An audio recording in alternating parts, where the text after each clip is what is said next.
சைவ உணவு என்பது சூழலியல் நிலைப்பாட்டிற்கான முயற்சி அல்ல, அது சாதி அடிப்படையில் மனிதர்களை வேறுபடுத்தும் ஒரு சமூக வலிமை கருவி என பிரபல புராண நிபுணரும் எழுத்தாளருமான தேவ்தத் பட்நாயக் தெரிவித்துள்ளார். ஹிந்து, ஜைன, புத்த மரபுகளில் சைவ உணவு சார்ந்த அநேக வரலாற்று பார்வைகளை தளமாக கொண்டு இவர் எழுதிய கட்டுரை பல்வேறு விவாதங்களுக்கு வித்திட்டுள்ளது. உணவின் மூலம் சாதியை உயர்வாக காட்டும் முயற்சிகளே பிராமணிக சைவம் எனும் போக்கை உருவாக்கிவிட்டதாக தேவ்தத் பட்நாயக் குற்றம் சாட்டியுள்ளார்.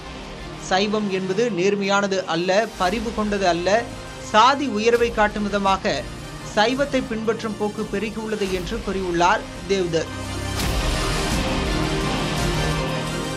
புத்த, ஜைன, இந்து மரபில் உணவுக்கும் வன்முறைக்கும் இடையிலான சிக்கலை ஆழமாக விவரிக்கும் அவர், பெரும்பாலும் சைவ உணவு உண்ணுவோர் வாழ்வியல் வன்முறையில் ஈடுபடுகிறார்கள் என்று சாடுகிறார்.